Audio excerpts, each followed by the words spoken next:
Good morning, everybody. KC3QPJ here, and I'm here just to talk a little bit about ham radio, GMRS, the difference between the two, and controversies surrounding the Balfang UV5Rs, BF8s, all the different models that are out there on the market. I keep seeing a lot of videos and saying, people that say, oh, these radios are illegal, and you shouldn't use this radio for this, that, and the other. And there's a lot of other questions that come up surrounding the Balfang. Now, I think where the controversy really starts is whether or not they are legal to use in the United States. This has been an ongoing topic for years.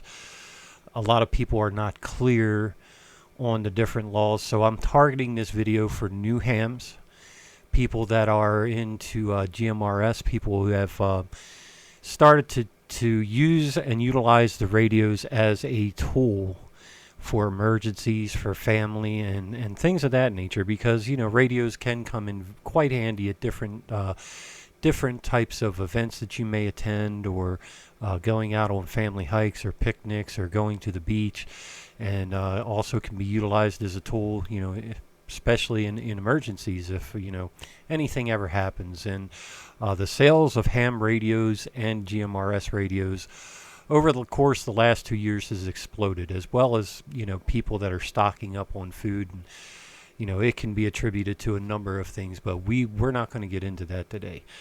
What I do want to get into is basically, what do you need to look for in a radio and what you want to use it for. Now, I have both my technician's license and my GMRS license to keep me covered pretty much in every area that I would need to be covered for what I would consider local communication. And local communication can be, with these bands, easily up to 100 miles depending on line of sight, what type of radio you're using, the elevation that you're at, and also what power you're using and how good your antenna is. And honestly, with everything being said, antenna, it always comes down to antenna. Let's just discuss the legalities right now. So the big controversy are the Balfang radios, the UV5R in particular, and why are people screaming that they're illegal to use? Well, they're not. So let's see here. I wrote down a couple of notes just so I could kind of keep on track for the video so I don't make this too long-winded. Now, are Balfang radios illegal? No, not in any regard. Not when you have a ham radio operator's license. That is the only thing that allows that radio to be used as a transmitter.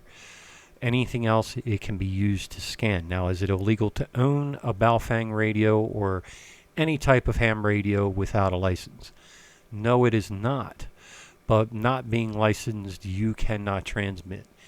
It would have to be a declared state of emergency on a ham radio in order for you to be able to legally transmit on that radio. Now, there are some exceptions to that rule. If your life is in immediate danger and you have no other way to communicate, then absolutely give it a shot. Get on the air and say, look, I'm not a licensed operator, but this is happening. There's been a shooting or whatever. And that's if you have access to a radio that works. In other regards, car accidents, no. My cat's up a tree, no. There's a tornado coming through, yeah, maybe depending, but it better be a tornado on the ground. You don't want to do some things that other people have done and just create unnecessary interference when there's no immediate threat to life or limb or threat to other people's lives. So it's, something that you have to have common sense and use your discretion to use a radio wisely if you are unlicensed. I do not encourage it at all. I do encourage to get your GMRS license if you're not interested in ham radio. GMRS is the General Mobile Radio Service. Eventually, they've been saying this for a couple years, the FCC is going to lower the cost of the license to $35. I did just acquire my GMRS license, and it was still $70 about a month and a half before I've recorded this video. it's a good way to understand how ham radio works. There are also ham frequencies in the GMRS spectrum. Basically, they call it the 70 centimeter band, anywhere from 420 megahertz up to 470 or something of that nature in that area. And the FRS family radio service shares frequencies with GMRS. Now, this is where the legality of the Balfang comes in. Are they legal to use on FRS and GMRS? FRS, absolutely not. No way. You cannot get away with it. GMRS, and I'm going to stress this because there's a lot of controversy, absolutely not. Okay, and this is where discretion really comes in. They are not certified. They are not Part 95E certified for GMRS. Will they transmit on there? Yes. Would you get caught? Probably not. But here's the thing. It's called etiquette. Okay. Just get your license and get the appropriate equipment that actually will operate better than a Balfang radio. There are all sorts of manufacturers like Woshun, Yaesu. Even Balfang has a dedicated, approved Part 95E compliant GMRS radio. That keeps you within the compliance of, hey, is my radio legal? So that's why the FCC designates certain... let me turn down my radio here. I apologize for that, guys. It sounds like Mr. Steve's testing his radio today. And that's ham radio. That's not GMRS. I'm actually monitoring from my ham shack today. So let's get back on topic here. It's very easy to get distracted when you're not paying attention to things before you start a video.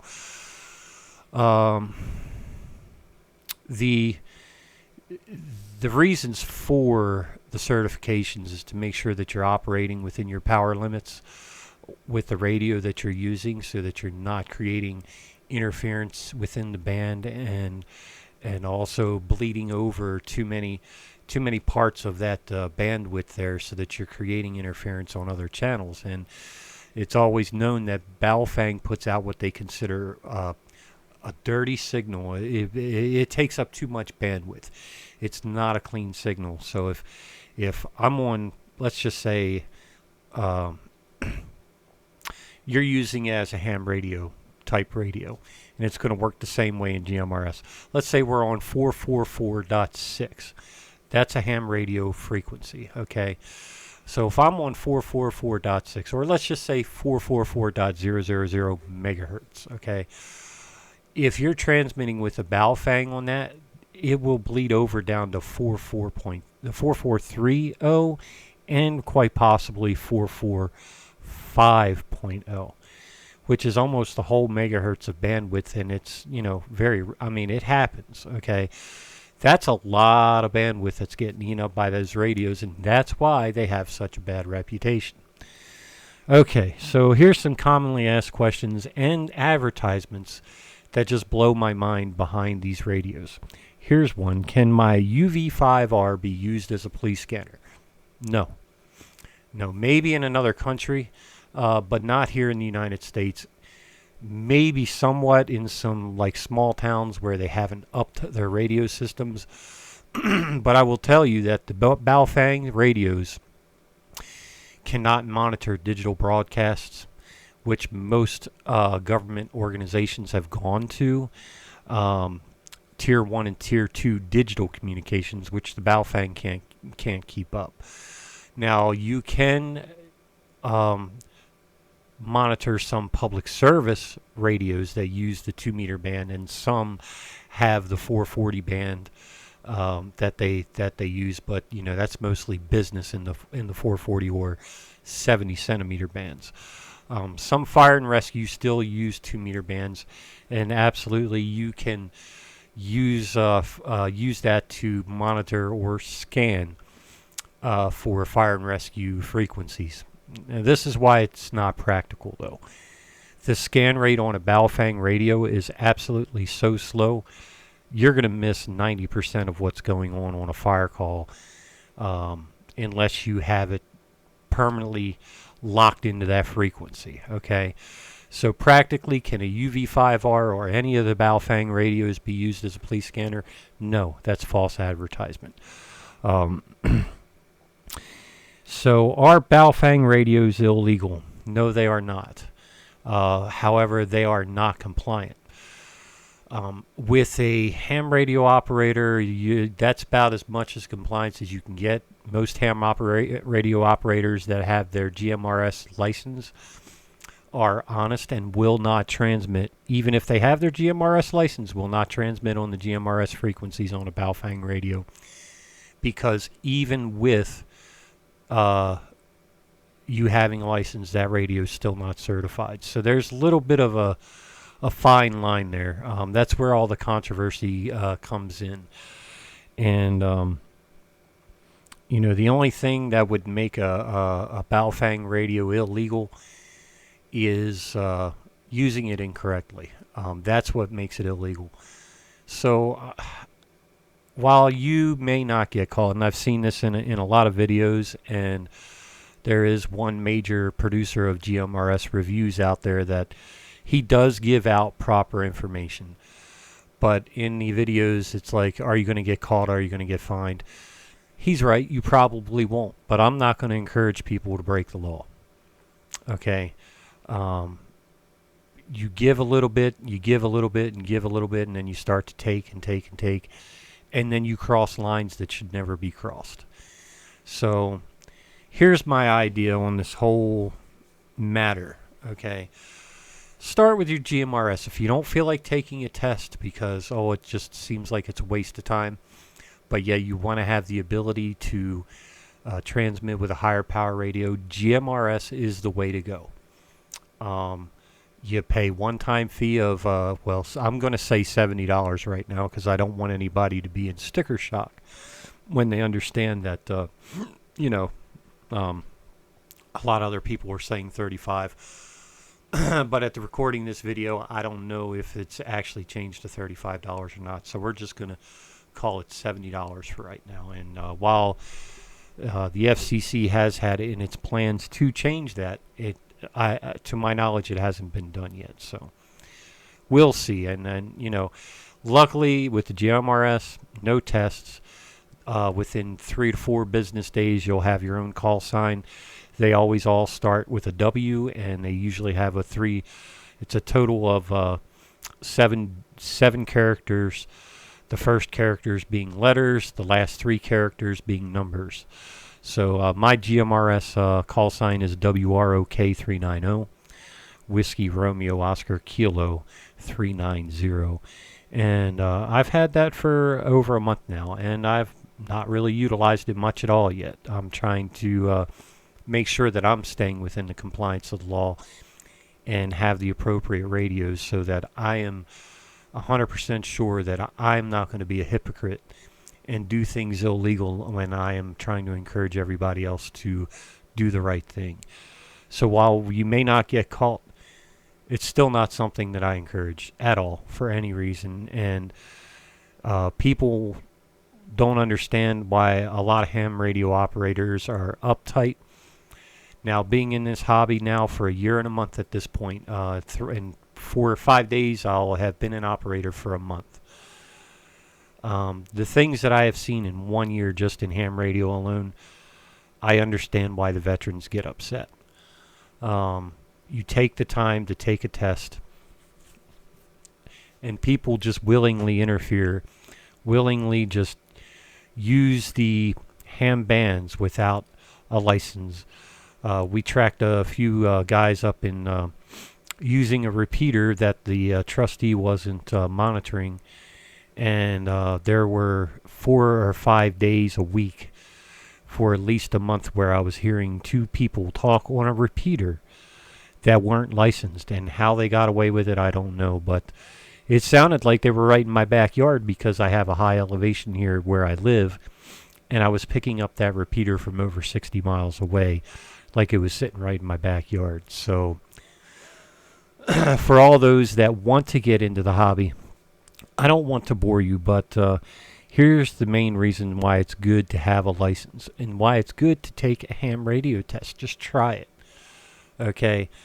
I was intimidated by it because the older I've gotten, the harder it's been for me to learn things and retain things. But if somebody my age and with my lack of intelligence can take that test and pass it with flying colors when the test, in most cases, is free. Right now, I don't know if they've changed the fee for a ham radio license, but it was free. But now that's going to go up to $35 and you'll have to take a test. Have they changed that yet? I don't know. But in the course of studying and taking a test, you're going to learn proper etiquette. You're going to learn how different frequencies can interfere with different modes of operation of things around you, such as fast food or emergency. Yeah, fast food, believe it or not, if you're transmitting on the wrong frequencies, you can interfere with the drive-through. Well, that would be funny. I don't encourage it.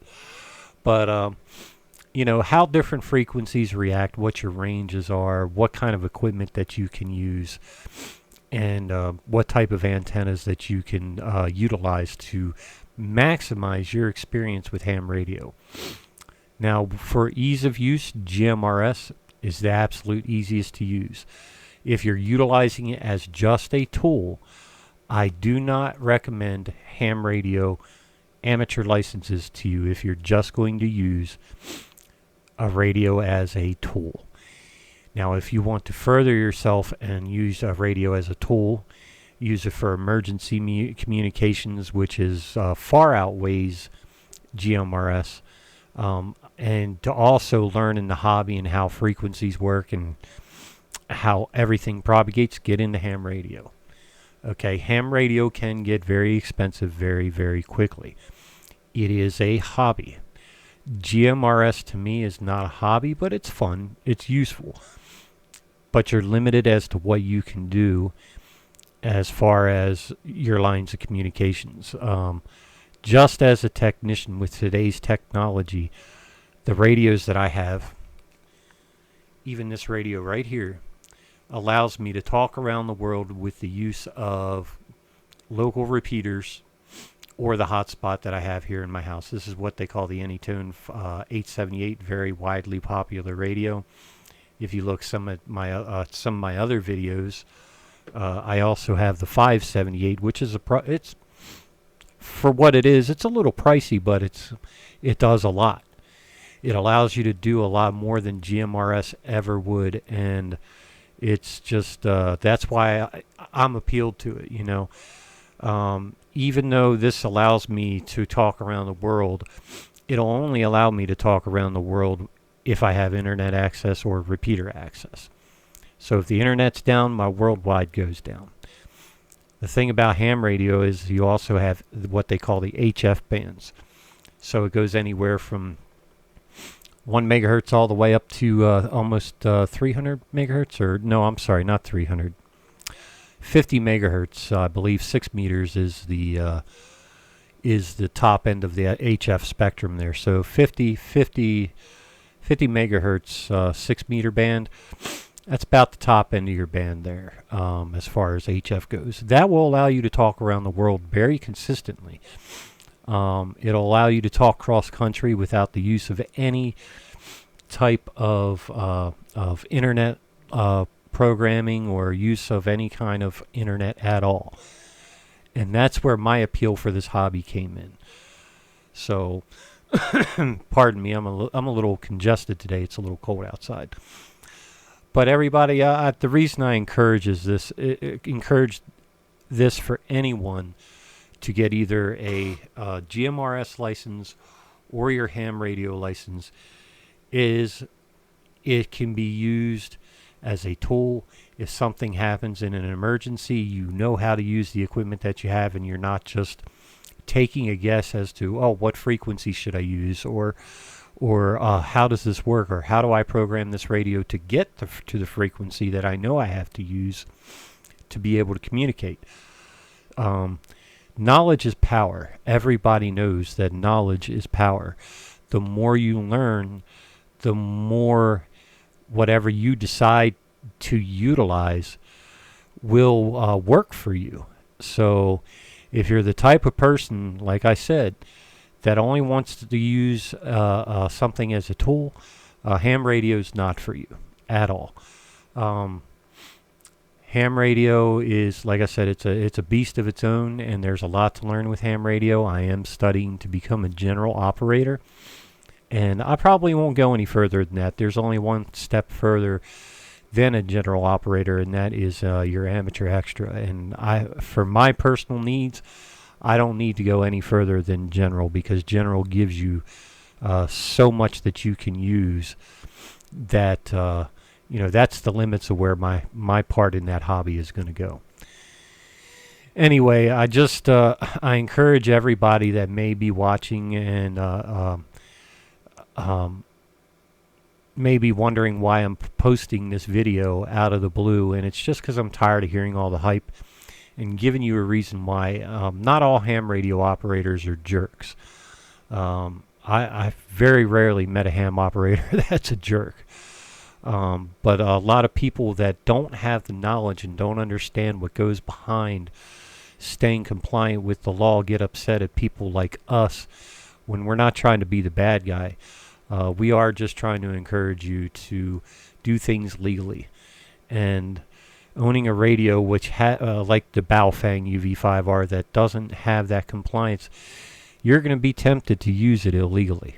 Because that button's there and you can push it at any time. Just keep it in mind when you make your next purchase from Amazon. As an unlicensed person that you want to monitor, just don't push the button. That's all I'm asking. Don't create that willful interference that could keep someone from having their lives saved in an emergency. And it's not hard. It's not hard to learn, and it's not hard to take a test or to pay that $35. I appreciate everybody for listening to my rant today. As a new operator, like I said, I make these videos for the budget-minded ham or the budget-minded GMRS person. I am going to be getting new equipment after the new year that I can test and show to you guys how to use it and how easy and simple it is.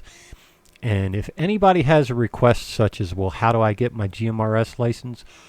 I will walk you through that. Or how do I find out where testing is for a ham radio license? I'll walk you through that as well. It's tons of videos out there, and I'm probably one of millions that have gone and put videos out like this.